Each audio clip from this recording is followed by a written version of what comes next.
Hello guys. तो previous हमने videos में काफ़ी कुछ डिस्कस कर रखा है। Risk management, trail line strategy, EMA 9, price action for scalping and price action for intraday. तो अगर आपने वो वीडियोस नहीं देखा तो जल्दी से जाओ वो वीडियोस देख के आओ। और आज की वीडियो जो रहेगी वो रहेगी ADX और RSI पे। ये भी अपने इंडिकेटर से। बट एक चीज़ हमेशा दिमाग में रखना, आप जब भी इंडिकेटर्स यूज़ करो ना, आपको दो चीज़ें हमेशा ध्यान में रखनी है। पहली चीज़ कि don't rely fully on indicators. आपको कभी भी क्लियर सिग्नल्स इंडिकेटर नहीं देते कि यहाँ पे अगर आपको दिख रहा है कि बाय का सिनेरियो बनते हुए दिख रहा है ना, आप उसमें ट्रेड कर ले रहे हो बिना अपने सेटअप के, तो आप बहुत ही ज़्यादा गलत कर रहे हो। दूसरी, कि use indicators only for surety not for confirmation. Okay, तो समझते हैं श्योरिटी और कंफर्मेशन इसमें डिफरेंस क्या है। सपोज मार्केट चल रही है एंड यहाँ पे एक रेंज बाउंड कर रखा है मार्केट ने। अब आपका क्या प्लान है कि आपको जब भी यहाँ पे ब्रेकआउट मिलेगा, आपके सेटअप के अकॉर्डिंग आप यहाँ पे एंट्री पंच करोगे। तो इस जगह पे आप इंडिकेटर को कैसे यूज़ करो एज ए श्योरिटी कि हाँ, इंडिकेटर क्या मुझे अपसाइड का सिग्नल दे रहा है या फिर नहीं दे रहा है। अब कंफर्मेशन की बात कर रहे हैं। अब सपोज मार्केट यहाँ पे अपना रेंज बाउंड कर रहा है। अगर मार्केट आपकी रेंज में भी चलती है तो भी डिफरेंट डिफरेंट प्राइस लेवल को टैप करती है। कभी 10 से रिजेक्शन लेगी, कभी 20 से रिजेक्शन लेगी, कभी 30 से रिजेक्शन लेगी। अब आपको इंडिकेटर्स क्या होते हैं, कुछ हमेशा इंडिकेटर्स भी क्लियर सिग्नल नहीं देते। कभी कभी क्या होता है कि वो आपको बाइंग अपॉर्चुनिटी बनने से पहले या फिर सेल अपॉर्चुनिटी बनने से पहले ही सिग्नल दे देते हैं। अब मान लो यहाँ पे 30 पे गया मार्केट, आपको इंडिकेटर यहाँ पे क्या कंफर्मेशन देगा कि आप बाय कर सकते हो, आप यहाँ पे ट्रेड करोगे। और मार्केट क्या, मार्केट तो एक रेंज में चल रही है एंड आपका तुरंत ही ऐसा लेट हो जाएगा। तो ये होता है कंफर्मेशन कि आप इंडिकेटर को यूज़ करें एज अ कंफर्मेशन ट्रेड लेने के लिए। चलो अब डीपली देखते हैं कि एडीएक्स और आरएसआई को हम कैसे, क्या सेटिंग चेंज करनी होगी, कैसे उसके बेसिस पे ट्रेड वगैरह पंच कर सकते हैं। सबसे पहले एडीएक्स देखते हैं। आपको कुछ नहीं करना है, इंडिकेटर्स में जाना है, एडीएक्स सर्च करना है, एवरेज डायरेक्शनल इंडेक्स, एंड इस पर क्लिक करना है। अब यप, ये आपके सामने है। इसकी सेटिंग्स क्या चेंज करनी है और कैसे हम ट्रेड लेने के लिए यूज़ कर सकते हैं, तो उस पर अब बात करते हैं। सबसे पहली बात, इसमें आपको कोई भी सेटिंग्स को चेंज करने की नीड नहीं है। अब एडीएक्स में आपको क्या सेटिंग्स वगैरह करनी है और ये हमें क्या शो करता है। एडीएक्स मतलब आपकी मार्केट में मोमेंटम क्या चल रही है, सिंपली वो इंडिकेट करता है। अब टेक्निकली अगर देखें तो यहाँ पे 17 को हम यूज़ कर सकते हैं। बट आप अगर प्रैक्टिकली मार्केट में जाके देखोगे कि कौन सा बेस्ट वर्क करता है लेवल, तो वो होगा आपका 20 का। 20 आप यूज़ कर सकते हो हर किसी इंस्ट्रूमेंट में। 20 को आप यूज़ कर सकते हो हर किसी इंस्ट्रूमेंट में। बट अगर गोल्ड की बात करें ना, तो गोल्ड में जब भी आपको 30 का लेवल दिखेगा ना, तो अच्छी खासी मोमेंटम मिल देती हुए दिखेगी गोल्ड की मार्केट। अब इसमें सेटिंग्स क्या चेंज करनी, कुछ भी नहीं करना। सपोज आपकी मार्केट अपसाइड जा रही है, आपका कोई सेटअप बना बाइंग का, तो आपको क्या देखना है, क्या ADX 20 या फिर 20 के ऊपर चल रहा है या फिर नहीं चल रहा है। बस सिंपली ये चेक करना है। ऑन द अदर हैंड, अगर आप सपोज आपका कोई सेलिंग का सेटअप बन रहा है, तो भी आपको क्या देखना है कि क्या ADX 20 या फिर 20 के अबव चल रहा है या फिर नहीं। बस आपको इतना ही चेक करना है ADX का, इससे ज़्यादा और कुछ काम नहीं होता। जो मेन हम फोकस करेंगे वो रहेगा RSI। ओके, ADX हमने देख लिया, अब देखते हैं RSI क्या होता है। इंडिकेटर्स में जाना है, आपको RSI सर्च करना है, रिलेटिव स्ट्रेंथ इंडेक्स। अब इस पे आपने क्लिक करा ना, तो आपके पास ये ADX आ गया। अब इसमें थोड़ी बहुत सेटिंग्स हमें चेंज करनी होगी। ये जो RSI बेस्ड एमए है, इसे हमें अनसिलेक्ट करना होगा। एंड ये जो आपको अपर बैंड, मिडिल बैंड और लोअर बैंड दिख रहा है ना, इसको भी आपको चेंज करना। अपर बैंड को आपको 70 पे रहेगा, बाय डिफ़ॉल्ट आपको सेट करना है 60 पे। मिडिल बैंड सेम रहेगा 50, एंड जो लोअर बैंड है उसको आपको चेंज करना है 30 से 40 पे, एंड ओके कर देना। अब ये आपके सामने RSI ऐसा कुछ बनते हुए दिखेगा, बट इसके बेसिस पे हमें ट्रेड वगैरह क्या लेनी है वो भी देखते हैं। ओके, RSI को यहाँ पे समझते हैं हम कि कैसे वर्क करता है। अब सपोज ये जो 60 एंड 40 का लेवल है ना, आपको मेजर इस पे ध्यान देना है। जब भी आपका कोई सेटअप वगैरह बने, सपोज बाइंग का सेटअप आपका बन रहा है, तो आपको देखना है क्या ADX इस वाले 60 को ब्रेकआउट कर रहा है या फिर नहीं। या फिर आपको दूसरा भी देख सकते हो, क्या RSI अपना 60 के ऊपर चल रहा है या फिर नहीं चल रहा है। को मेन पर्पल लाइन का वर्क काम है। ये तो हमने बाइंग के लिए देख लिया, अब हमें देखना है सेलिंग के लिए। सपोज आपका सेटअप बन रहा है सेलिंग का, तो आपको देखना है क्या पर्पल लाइन इस 40 के नीचे ब्रेक डाउन कर रही है या फिर नहीं कर रही है, या फिर पहले से 40 के नीचे ये रनिंग चल रही है। तो आपको इतना चेक करना है। अब बस हमें ब्रेकआउट और ब्रेक डाउन ही नहीं देखना है। एक छोटी सी चीज़ है जो आपको ध्यान रखनी है, जब भी 60 और 40 के बीच में ये पर्पल लाइन आपकी चलेगी ना, तो वो क्या होगा, वो आपका होगा नो ट्रेडिंग जोन। कि आपको अभी के टाइम पे ट्रेड नहीं करना है, बिकॉज मार्केट में इतनी कुछ खास वॉल्यूम या फिर मोमेंटम शो नहीं हो रही है। तो इसका भी ध्यान रखना आपको। एंड तीसरी चीज़ जो कि मोस्ट इम्पॉर्टेंट रहने वाली है, आरएसआई हमें ये भी शो करता है कब मार्केट ओवर बॉट या फिर ओवर सोल्ड है। अब यहाँ पे जैसे आपको ये दिख रहा होगा कि ये हल्का सा ग्रीनिश टाइप का हो रखा है, ये हमें इंडिकेट करता है कि मार्केट एक ओवरबॉट जोन में है। अब ओवरबॉट होने का क्या मतलब है, जब भी प्राइजेस बहुत हाई लेवल को टैप कर देते हैं ना, तो एक करेक्शन लेने के लिए ज़रूर आते हैं लेवल पे जो कि प्राइस के बीच का बैलेंस शो करता है। तो ये भी आपको ध्यान रखना है, जब भी मार्केट आपको ओवरबॉट या फिर ओवर सोल्ड दिखेगी तब आपको ट्रेड करना बाइंग साइड का या फिर सेल साइड का अवॉइड करना है। एंड सेम थिंग यहाँ पे भी आपको रेडिश टाइप का अगर कलर दिखता आरएसआई में, तो आपको क्या करना था उस टाइम, आपको जो सेलिंग की ट्रेड है ना वो अवॉइड करनी थी, बिकॉज मार्केट अपनी प्राइस को बैलेंस करने के लिए अपसाइड एक मोमेंटम दे सकती है। तो ये सारी कुछ चीज़ें जो आपको आरएसआई में ध्यान रखनी है। अब एग्जाम्पल की ओर से समझते हैं कि एक्चुअली में ट्रेड कैसे पंच करें इसकी हेल्प से।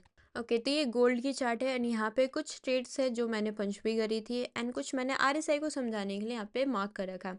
अब अच्छे से समझते हैं कि कैसे ट्रेड करने के लिए हम इसे यूज़ करें। अब यहाँ पे आपको ध्यान से दिख रहा होगा कि मार्केट एक ट्रेंड बना रही है जिसको ऑलमोस्ट यहाँ पे इसने 3 to 4 टाइम्स टैप कर रखा है। अब यहाँ पे 5th टाइम हमें एक ब्रेकआउट मिलना था। ब्रेकआउट तो ठीक है, ब्रेकआउट मिलता है, रिटेस्ट वगैरह करती है, मार्केट अपसाइड जाती है। यहाँ पे एक जोन भी क्रिएट कर रखा था गोल्ड ने जिसके ब्रेकआउट करने पे लिक्विडिटी ग्रैब हुई और मार्केट अपसाइड के लिए पंप हो गई। क्या आरएसआई हमें यहाँ पे श्योरिटी दे रहा था बाइंग साइड की ट्रेड पंच करने के लिए या फिर नहीं, वो हम चेक कर लेते हैं। ओके, तो आरएसआई ने यहाँ पे ट्रेंड के ब्रेकआउट पे हमें सिग्नल दे दिया था कि एंट्री हम पंच कर सकते हैं, बट फॉर श्योरिटी मैंने तो अपने लेवल्स के अकॉर्डिंग यहाँ पे वर्क करा एंड जब भी इस जोन का ब्रेकआउट हुआ तब मैंने ट्रेड पंच करी। अब काफ़ी अच्छी मोमेंटम दिया, मार्केट ने ऑलमोस्ट 4862 का लेवल टैप कर दिया। अगेन दूसरे एग्जांपल समझते हैं। एंड वन मोर थिंग, आप अगर ध्यान से देखो ना तो इस वाले कैंडल पे हमें दिख रहा है कि मार्केट ओवर बॉट हो रखी है। तो क्या हमें एग्जिट कर लेना चाहिए? नहीं। जब भी आप एंट्री लो ना तो इस माइंडसेट से आपको एंट्री लेनी है कि या तो आपका एसएल आएगा या तो आपका टीपी आएगा। बीच में कोई भी इंडिकेटर कितना भी क्यों ना आपको कंफर्मेशन दे दे या फिर सिग्नल दे दे कि यहाँ से आपको सेलिंग करनी है, कभी भी नहीं। मैंने पहले ही बोला था इंडिकेटर पे कभी भी रिलाई नहीं करना है एंड कभी भी कंफर्मेशन के लिए यूज़ नहीं करना है। तो ये दोनों चीज़ें माइंड में रख के आप ट्रेड वगैरह करना है बाय यूजिंग इंडिकेटर्स। चलो दूसरी ट्रेड भी यहाँ पे समझते हैं। अब इसमें छोटा सा प्राइस एक्शन भी है गोल्ड का, एक ट्रेंड बन रही थी गोल्ड में। अब यहाँ पे आप ध्यान से देखोगे ना, जब भी स्लो बाइंग आ रही थी एंड एक सेलिंग कैंडल काफ़ी थी, हमारा बहुत स्लो बाइंग आ रही थी और एक ही कैंडल में सारे बायर्स को आउट कर रही थी। तो हमें दूसरी बार भी हुआ, तीसरी बार भी सेम चीज़ यहाँ पे सिनेरियो क्रिएट करते हुए दिखिए गोल्ड। दूसरी बार में हमें ट्रेड कैसे करनी थी, रिवर्सल बेसिस पे ट्रेंड जब भी बनती है कभी भी 2-3 बार जब तक टैप ना करे तब तक के लिए ब्रेकआउट पॉसिबल नहीं है। तो यहाँ पे भी दूसरी बार रिवर्सल करनी ही थी मार्केट को। अब इसने ब्रेकआउट करने की कोशिश करी, थोड़ा सा बायर्स को ट्रैप करा जो भी अर्ली एंट्री करी होगी एंड बूम, एक अच्छे से स्ट्रॉन्ग सेलिंग कैंडल। एंट्री कहाँ पे करनी है वो यहाँ पे हम देखते हैं कि किस बेसिस पे और कौन सा लेवल बेस्ट रहेगा एंट्री करने के लिए। सबसे जो बेस्ट लेवल रहेगा ना कि आप अगर इस वाले कैंडल का लो ब्रेक होने पे प्लान कर रहे हो ट्रेड तो बेस्ट है। बट मैंने यहाँ पे ट्रेड थोड़े सेफर व्यू से प्लान करा और जो ये वाले बाइंग कैंडल थे उसके लो के नीचे जैसे ही ब्रेक डाउन हुआ वहाँ पे ट्रेड पंच करी, छोटा सा ऐसा अपना 10 पॉइंट का टीपी देखे तो ऑलमोस्ट हमारा ये वाला जोन था जिसको गोल्ड ने बहुत सही से रेस्पेक्ट करा। ऑलमोस्ट यहाँ पे मोर देन हमें 1:3 का टीपी भी डन करा है। अब रही बात किसकी कि हमें इंडिकेटर देखना है, क्या इंडिकेटर में आरएसआई ने हमें श्योरिटी दी थी सेलिंग की या फिर नहीं। तो ये रही आपके सामने, जैसे ही इस कैंडल ने लेवल को ब्रेक डाउन करा यहाँ पे आपकी 40 का लेवल आरएसआई ब्रेक करते हुए दिखी। तो यहाँ पे क्लियर कट एक सिग्नल मिल गया। अब अगेन आपको क्या दिख रहा है कि मार्केट ओवरसोल्ड हो रखी है, बट हमारी टीपी कहाँ तक के लिए थे, प्रीवियस जो हमारा सपोर्ट बन रखा था गोल्ड में जहाँ पे मार्केट ने ऑलमोस्ट कंसोलिडेट करा था, तो हमारा तो टीपी यहाँ पे डन हो गया। मार्केट ओवरसोल्ड है ओवरबॉट है हमें फ़र्क नहीं पड़ता, हमारा टीपी डन हो चुका है। हम यहाँ पे एंट्री को क्लोज कर देंगे, इससे हमें कुछ लेना देना ही नहीं है।